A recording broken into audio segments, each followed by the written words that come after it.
What's going on, awesome people? It's another episode of, what is this? Oh, Awesome People Instagram Live. Everything is like such a hodgepodge these days. We got a lot going on. We got countdown tonight at 8 p.m. Eastern time. So I was starting to get everything mixed up. How you guys doing? Good?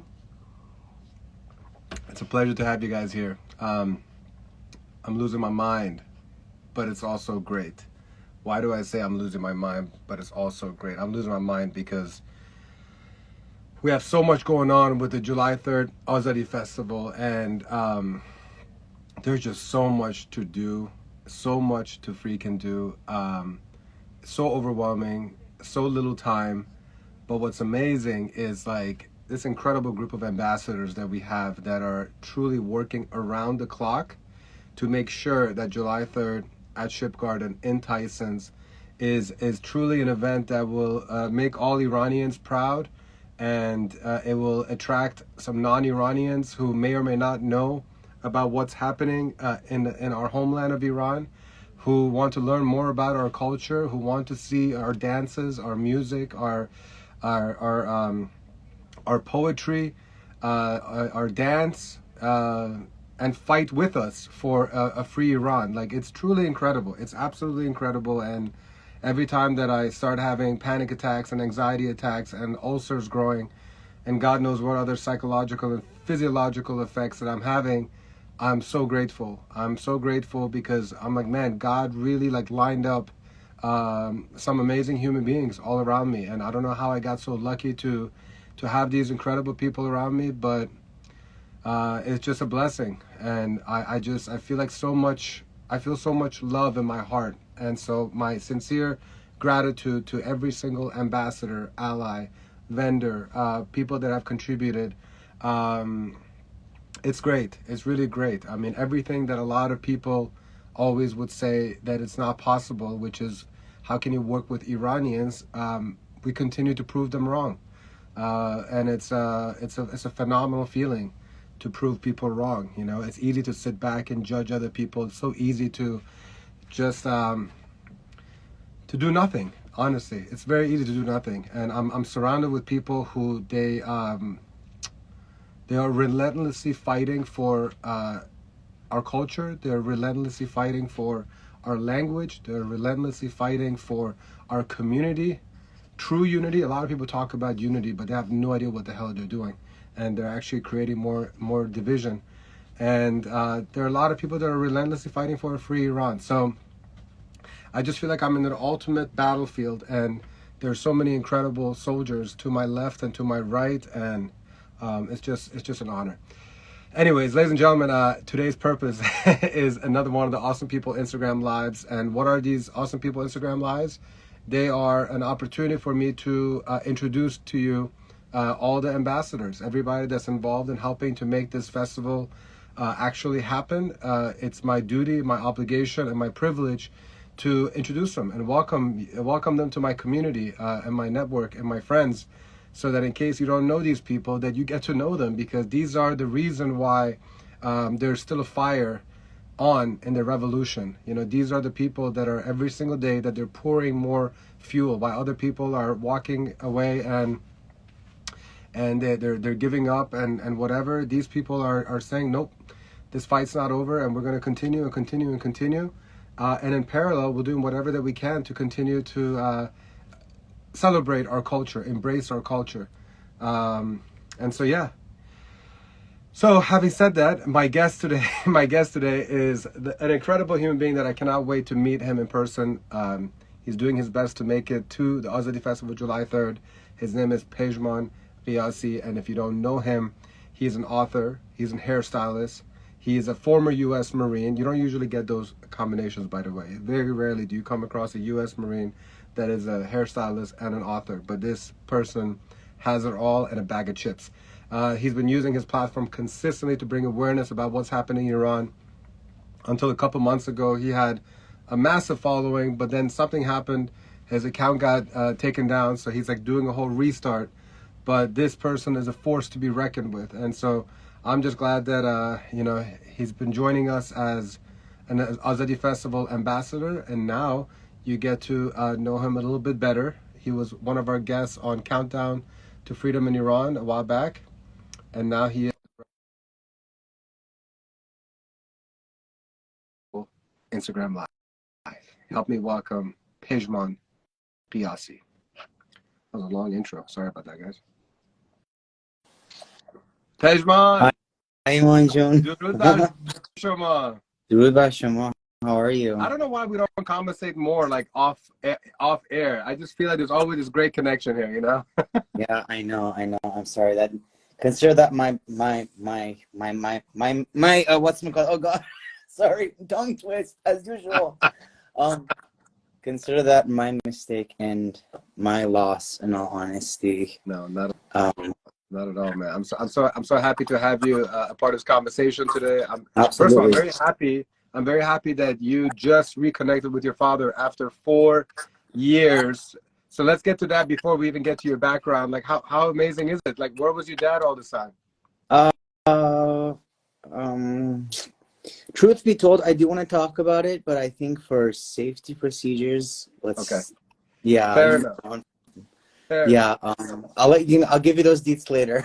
But I got you, no problem. yeah, Well, I'm just happy that there's a connection again. Haven't seen it for a while, but anyways, we'll move on. For those who don't know Pezhmun, can you I give a little very concise one-liner bio, but if nobody has ever had the pleasure of knowing you, can you give us a little background? Well, my name is Pezhmun, as Imanjun said, and as far as my vocation, he already explained to you, but I'm half Iranian, half American. Usually I don't even tell people I'm half American because I really don't feel it. I just look it, right? Everyone's like, oh, the white boy. But they're like Jack, Peter, Rob or something. But in reality, I feel 99.9% Persian. And that's because of all the beautiful qualities I was able to grasp when I grew up in that country. And I guess I like to say I'm so grateful to be able to be cultured and to have such an experience, because people here in America, even those like who grow up here, even regardless, even Iranian or not many get to experience on first hand the warmth and the passion that you are learned to flourish and give to others. I can say as far as anything that I'm very grateful in a non-narcissistic, non-nationalist way. I'm all about the Persian pride because there is so much to be proud about coming with that. So I guess that would be a summary. I could go on for all day because I love to talk, but I'll just keep it there, and I'd rather Imanjun be the one speaking more, and if he has anything the people are here the people are here for you. But okay, so you were born in Iran, and until when? And then No, when I did you come to America? was born here, but I moved there. What time were you in Iran? From when to when? From 10 years old to 24 years Oh old. wow, so 24 actually. I like to call them the molding years, right? Yeah. Wow, 10 to 24 during the late 90s and early 2000s, right? So no, technically that will be from 2000 to 2014. Wow. Okay. So, dude, tell me about the culture shock of coming to America at age 24 after having spent the molding years in Iran, and then on top of that, not just coming to America, but becoming a U.S. Marine. Let's tackle them one by one. Okay. Yeah. So coming to America, it wasn't a tremendous shock necessarily, because I mean I had a vague memory, you know, till age 10, and fortunately I've been really gifted with a very good memory, so I remembered most things. Like I remembered addresses that people would be shocked. Like I remembered the address of how from my childhood home, how to get to elementary school without my sister using the GPS after like 15, 14 years. So it wasn't a huge wow, but I did see things had changed, obviously, which had their wow moments. I think what was very shocking to me was this false expectations I painted in my head as far as what the gay community would be, and I, I kind of gravitated towards an app called Grinder, which it's supposed to be like for meeting guys and dating, but honestly, I guess it's just used for very quick anonymous hookups that when people see each other, they'll probably not even say hello to each other in the streets. So Straight to the point. yeah, so I was kind of like, oh, okay, well, I guess this is how they roll here. So that was kind of like that was a Wait, shock because I thought which I'm so sorry to yeah, cut you off here, but which yeah. I'm assuming, but correct me if I'm wrong. Usually I'm told I'm wrong when I assume, which I'm assuming is completely opposite of how it was in Iran.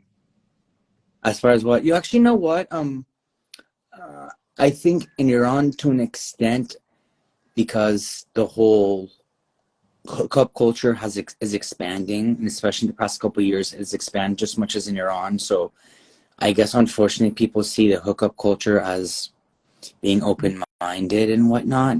So by the time I was living in Iran, I would say 50-50 where the hookup culture was a thing, but at the same time, there were guys who like to have it old-fashioned and get to know you, which was cool too. And I think for me, a lot of people might mistake me when I say this, but the whole concept of I'm not gonna say too much freedom because no such thing exists, but too much accessibility, I guess, has really torn us apart from each other as human beings, basically. I love to blame technology on almost everything.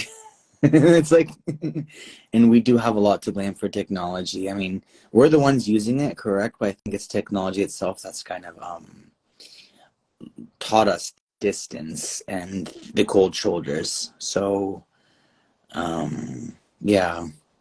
I mean, it's been it's a double-edged sword, you know. Like Yeah. it's been both heaven and hell at the same time. Yeah. But Yeah. okay, so then I didn't mean to interrupt you. So then you came over here, and there was a little bit of a culture shock within the LGBTQ community. Yeah. Continue your thoughts.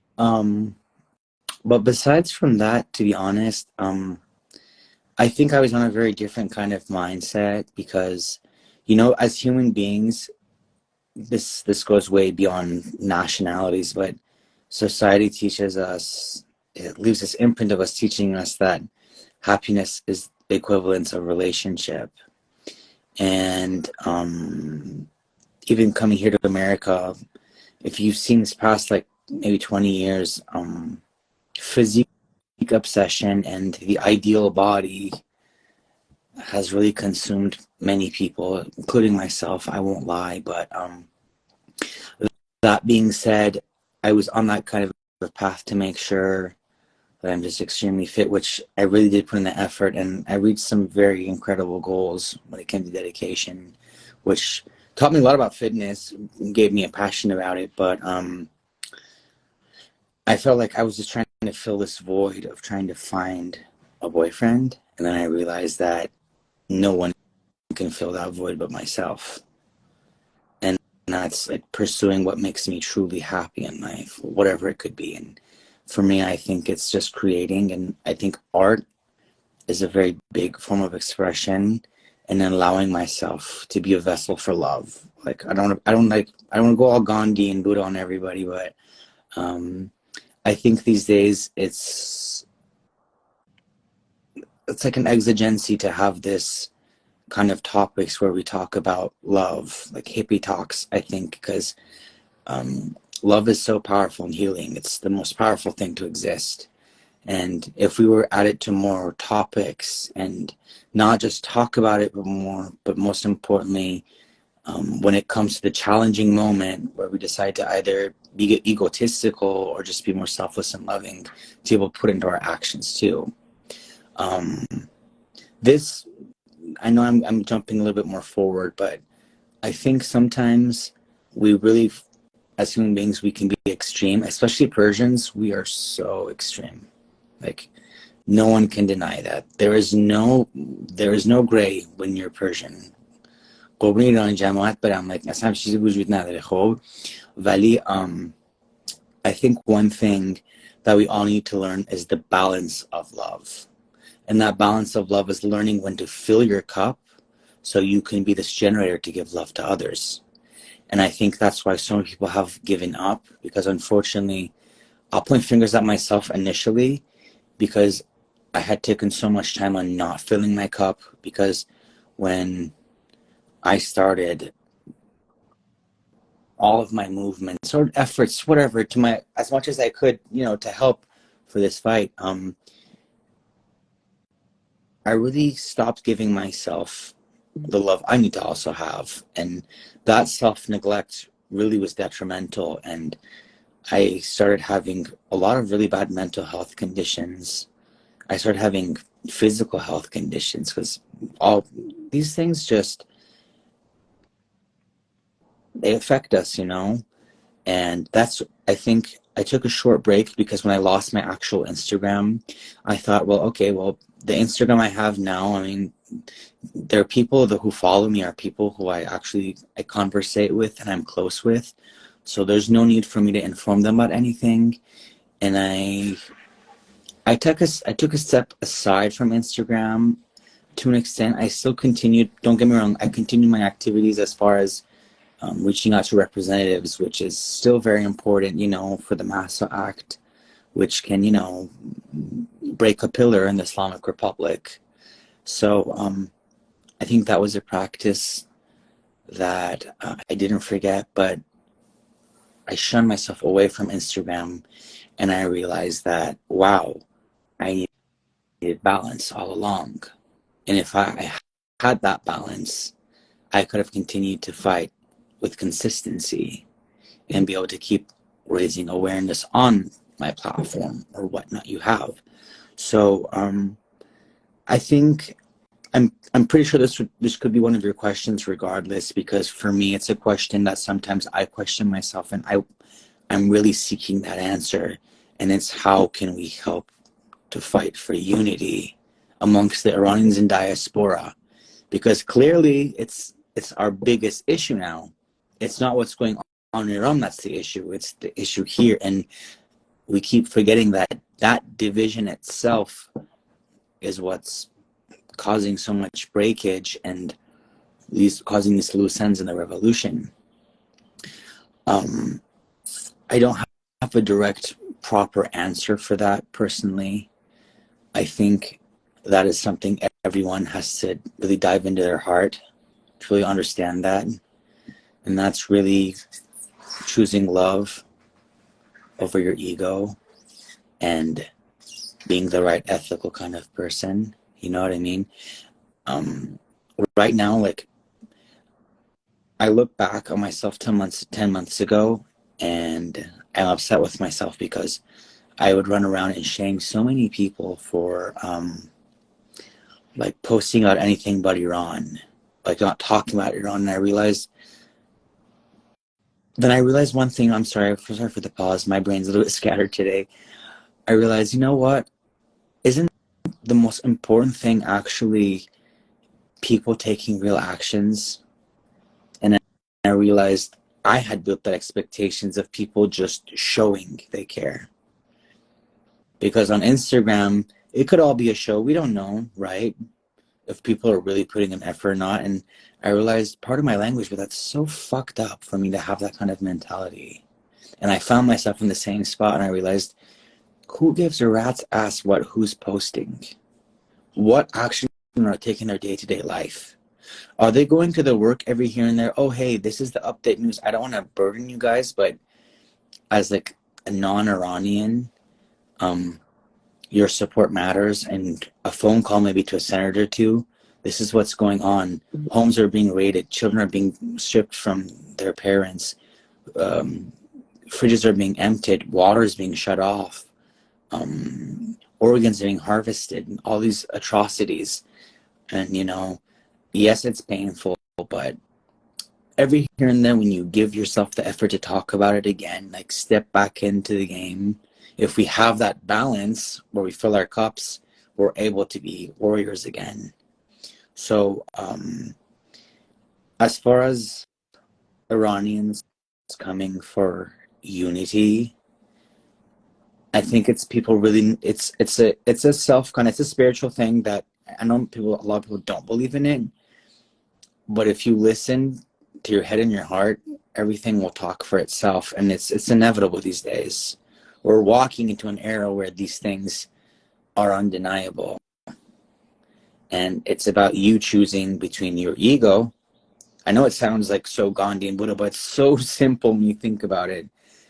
When you think about what choosing your ego actually means, like, oh, my opinion over yours, or I want to be right, over thinking, fuck, I need to think about the kids in Iran. I need to think about Tumar Salehi.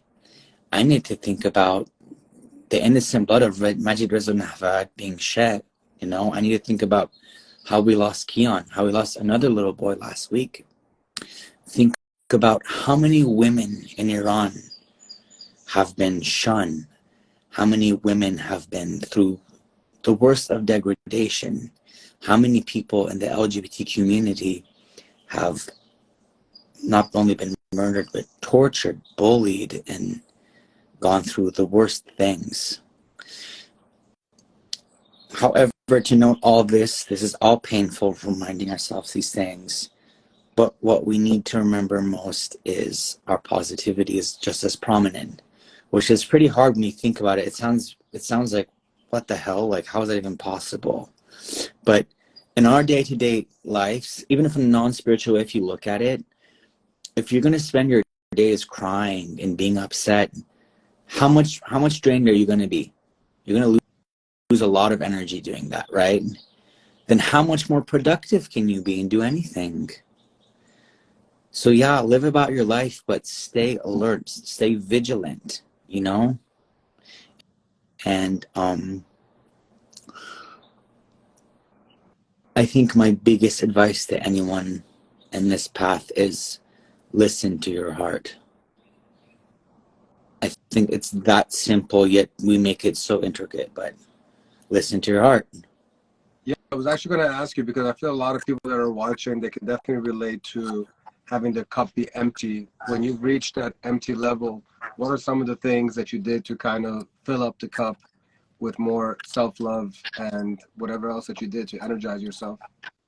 I told myself I don't need to know who died and what not today. I thought I just need to remember everything that's happened this past couple months, let that fuel me, make a couple of calls for the day towards congressmen, see how else I can draw attention towards foreigners and remind them that this is a battle for humanity.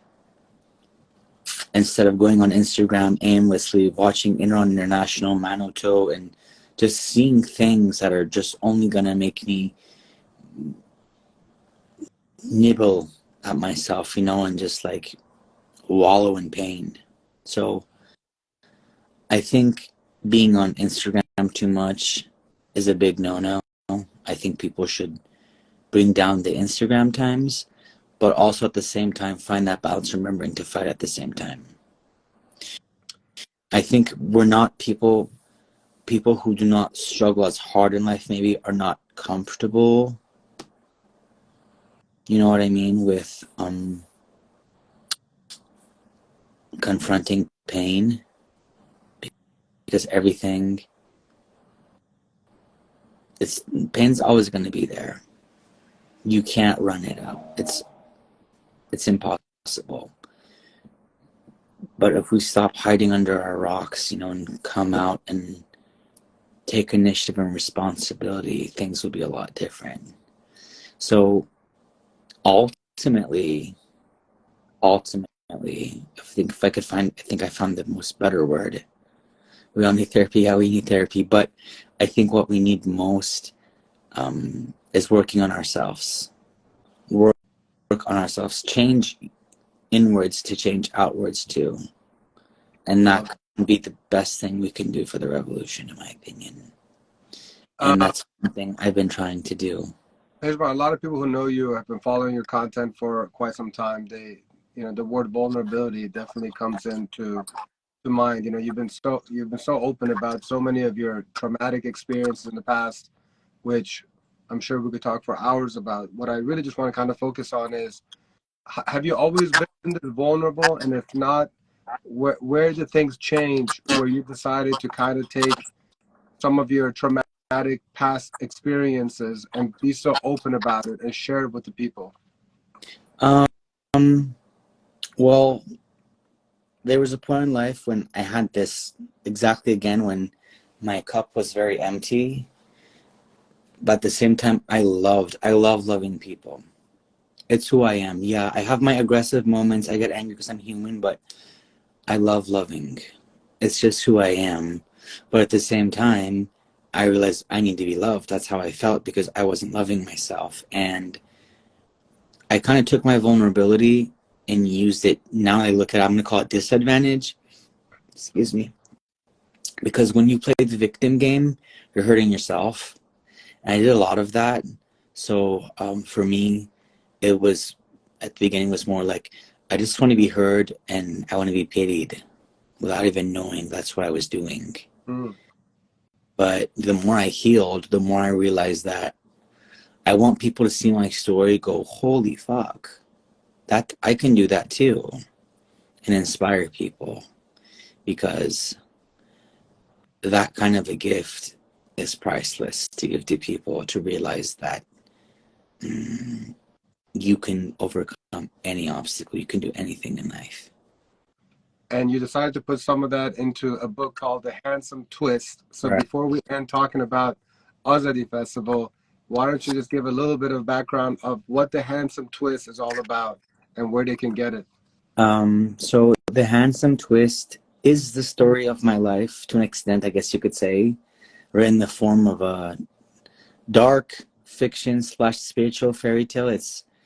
I don't really know what category to put it in because there's so much. It's a portrayal of what life really is, and you can't put life in a box, right? If you put life in a box, you're limiting yourself, and I'm not about that. So let's just say a fairy tale about my own life. But the book does have a big aim on the political situation that went on in Iran, when what I experienced, the misogyny I saw firsthand, the neglect upon people.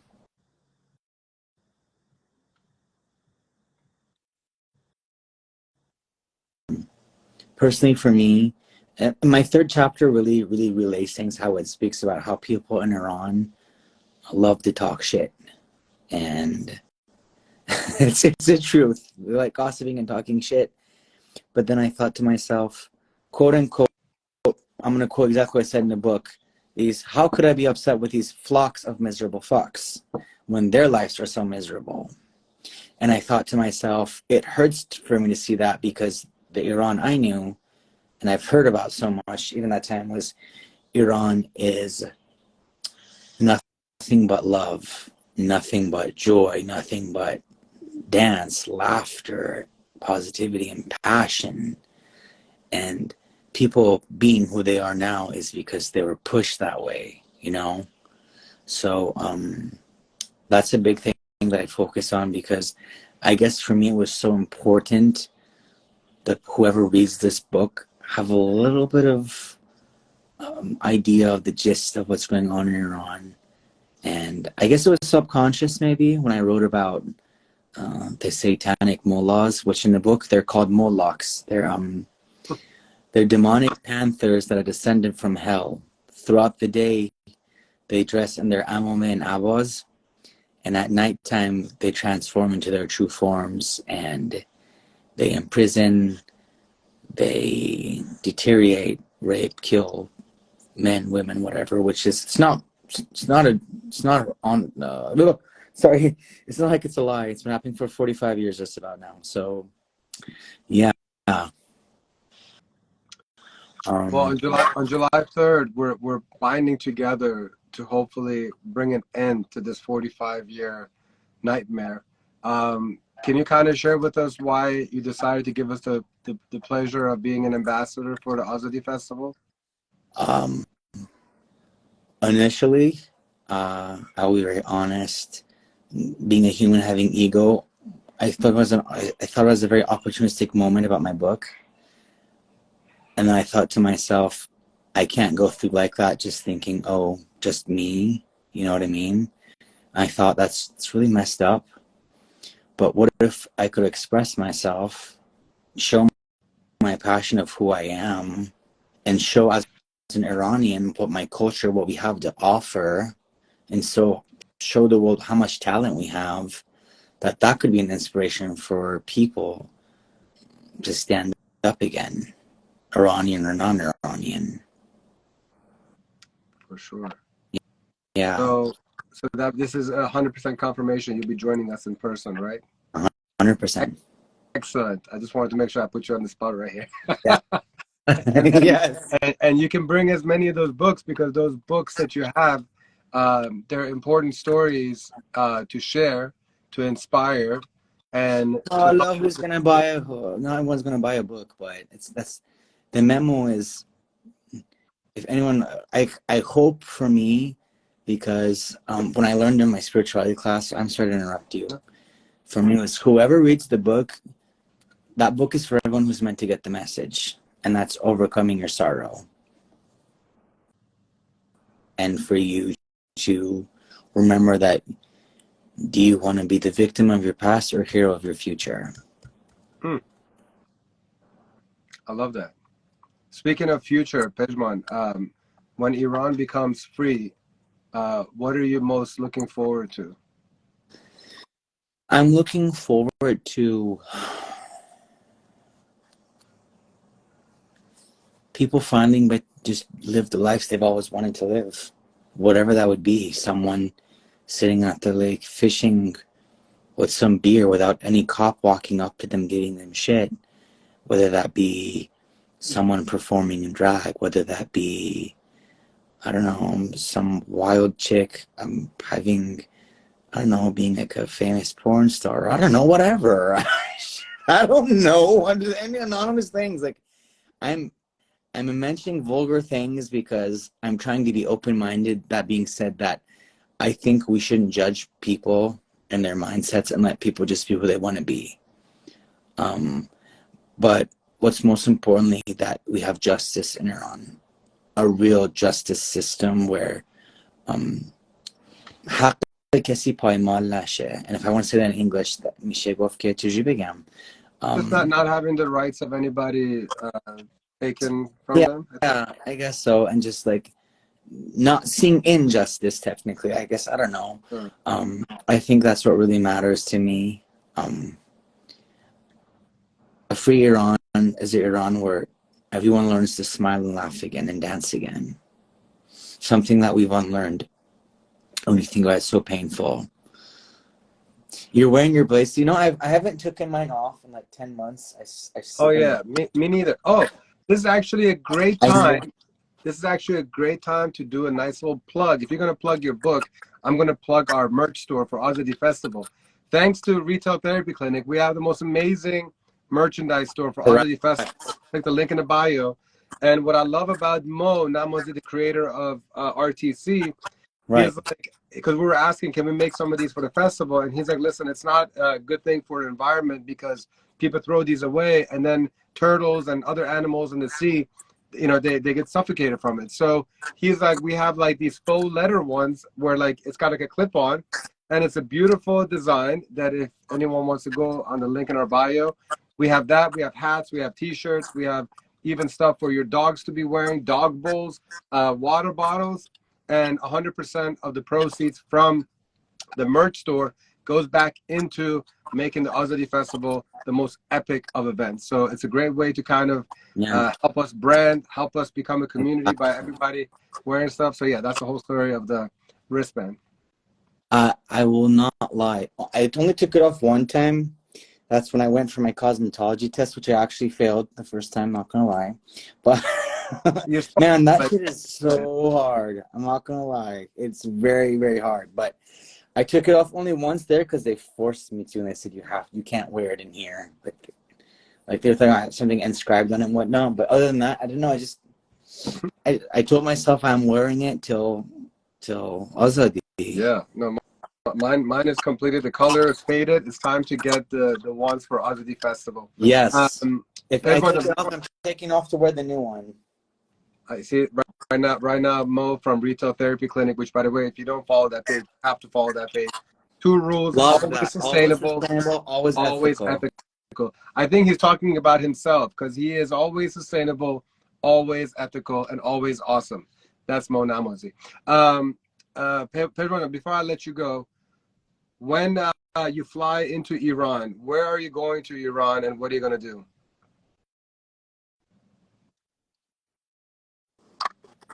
I was saying when you go to Iran and it's a free Iran, where are you flying into, and what are you going to do? What's the first thing you're going to do? Okay, I'm going to Tehran.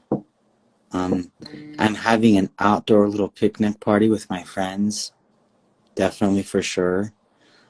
And then we're getting in our cars, and we're gonna pull a legally one. We're gonna have shots in the car, and we're gonna drive, and we're gonna stop in the Jadde on the way to Shamal.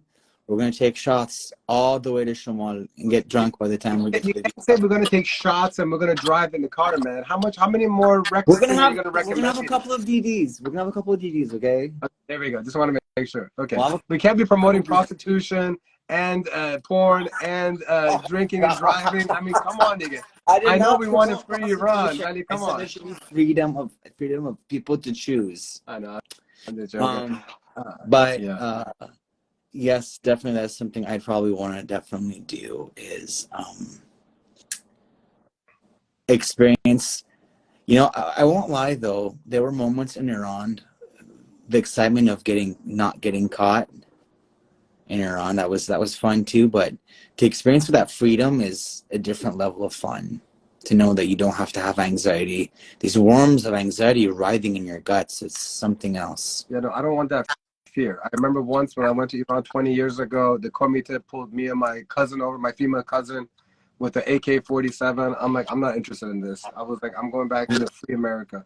Yeah. Crazy shit. I remember I was stopped because of this hair color of mine. Like it's like, why is your hair that color? I'm like, because ask your creator why my hair is that color. What do you mean? Like They literally like they held you or talked to you because of your hair color? yeah, they actually put me Gashte put me in a van. Wow. Yeah. That's insane. And then what happened? What happened was I was actually with a family member and said, "Hey, I'm his aunt." She wasn't really my aunt, but she said, "I'm his aunt. Like, this kid, this is his real hair color. Like, what are you doing? You can't arrest him. Like, they're gonna laugh at you if you take him in." So, I guess she spoke so convincingly that they realized that they would look like complete idiots if they took me in, that they let me go like 15 minutes later. I mean, I've been arrested before for Jombish Sabs, which is a totally different story, but yeah, that was the weirdest thing to be stopped by Gashir Shot. I've been stopped by Gashir Shot for my clothing too. Where it's like, why is your shirt tight? Why are your biceps popping? Are you fucking kidding me? Like, Before I let you go, how do you respond to that? I didn't know that this was wrong. Like, there you can't say, oh, what the fuck? You can't talk like that. Like, they're gonna whoop your ass, dude. You just kind of have to act dumb and be like, oh my god, I'm so sorry. I'm like, just try to kiss their ass so you can get out, you know? Yeah. One thing, Iman, not to change topic, but we have someone who's asking what the Azadi Festival is, if you want to explain to them. Yeah. Why don't you explain to them? Okay, so the Azadi Festival that we're holding on the 3rd is to raise even more awareness of what's going on in Iran, to expose our culture. July 3rd is a very good day. It's the day prior to July 4th. There'll be many people in Washington, D.C. And for me personally, I think if we're able to show what Iran really is to people in this festival, that people will take so much pride in and think that this is a culture that is worth fighting for and that it should be saved. The people of that country should reach freedom. So this is what Azadi Festival means to me. I mean, Yeah. As far as I've been in the group chats where I've been reading about, this is what it's about, unless I'm Yeah, mistaken. you're okay. The only thing that I will add is that it's a 12-hour experience that starts at 1:11 p.m., goes until 1:11 a.m. It's celebrating everything from Iranian food, music, dance, poetry, a lot of great entertainment. There's going to be a bazaar with Iranians that are are presenting something that's Iran-centric, and it's for all ages. So there's stuff for children. There's a kids' corner. There's a Sunnati room. It will be live streamed. The entire program will be live streamed, so you can watch from all around the world. For more information, click the link in my bio. It's really something incredible, and it's a lot of awesome ambassadors like Pezhmun that have decided to work together, unite, and conquer. And we're going to do all of this while, of course, amplifying the voice of our Iranians. So we're going to have all the most active and most prominent activists that have been consistently fighting for a free Iran be a part of this program. So it's culture and unity and activism all under one roof. Indoor, outdoor, holds several thousand people at Shipgarten in Tysons. It's pretty damn amazing. Let me just say that. And there's 5 ways that anybody can support the program. You can click the link in bio to get more information. And there's a dog park, as Sahar, one of our other ambassadors, is mentioning. And yeah, I mean, Pejman, our time is up, my friend. It was Thank you so a much for great having chat. me, Manjun.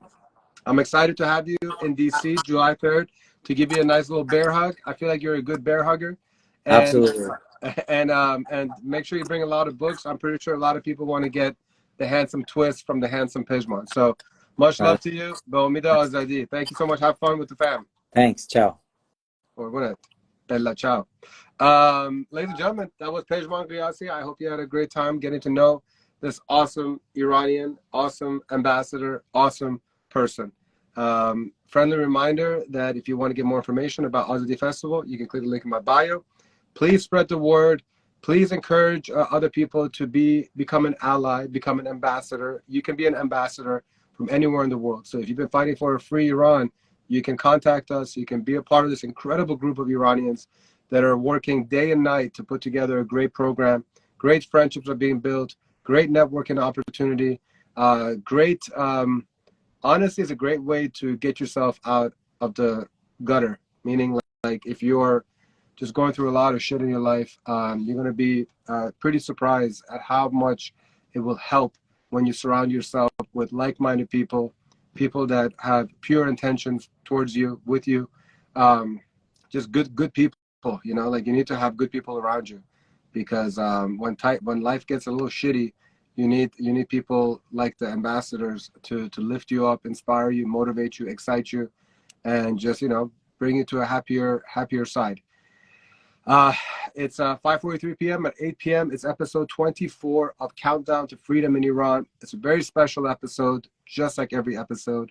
Our special guest is going to be Itai Bet David. If you don't know who that is, he's an Israeli that sings in more than 45 languages, music producer, singer.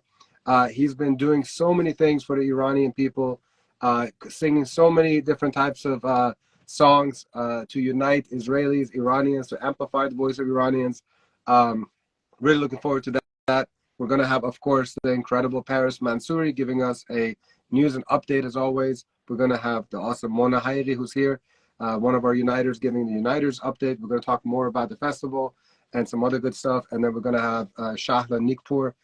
She's going to be talking about compassion fatigue. I think everybody here has been fighting for Iran the last few months. There's this compassion fatigue that we are suffering from. So you might be able to relate, and you're also going to be able to find out certain ways to improve or get through this whole compassion fatigue, which we'll talk about more. All right, ladies and gentlemen, it's been a pleasure. Please click the link in bio for more information. Love you guys. Shabbat